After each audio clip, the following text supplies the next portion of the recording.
Question 7b. We've got two graphs, a sine graph and a cosine graph, and they intersect at the points A and B. And what they want us to find is they want to find us the x-coordinate of A. Alright, so keep in mind, if you've got two functions or two graphs and they intersect, they both equal y equals. That's awesome.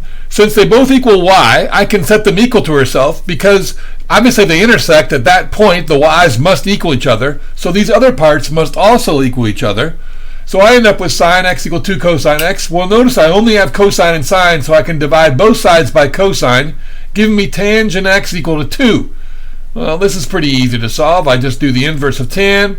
I'm going to plug in my calculator, inverse tan 2. And I get this value of 1.071. So that's the x value. Now that may seem weird because look at the graph, there's not much listed there. But notice these are pi, right?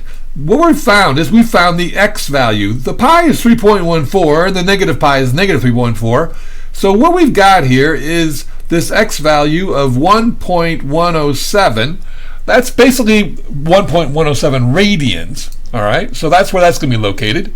And that's the answer to part 1. Now in part 2, they want the y value of b.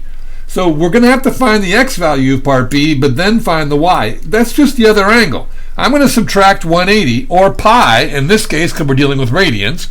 And so all I'm going to do is take this 1.109 blah, blah, blah, and subtract pi. And it's still in my calculator. And I subtract pi, and I get this. So that's the x value, negative 2.0344. Keep in mind that's not what they asked for, but that's what I need first. Like any system of equations, once I find the x, I'm going to plug it back in to find the y. So I need the y value now. It doesn't matter which equation I plug this back into.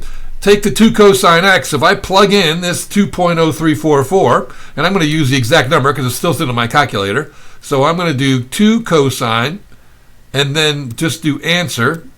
And what I'll do is that'll put the last answer in there, and I'll get negative 0.8944. All right, so the y value when x is equal to that is going to be negative 0.8944.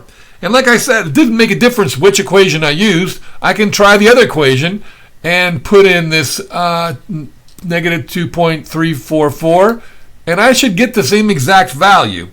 So let's try it real quick. This is double check, and it do get the same number. So when x equals negative 2.0344, y equals negative 0.8944. And that's all there is for that one. Thanks for watching.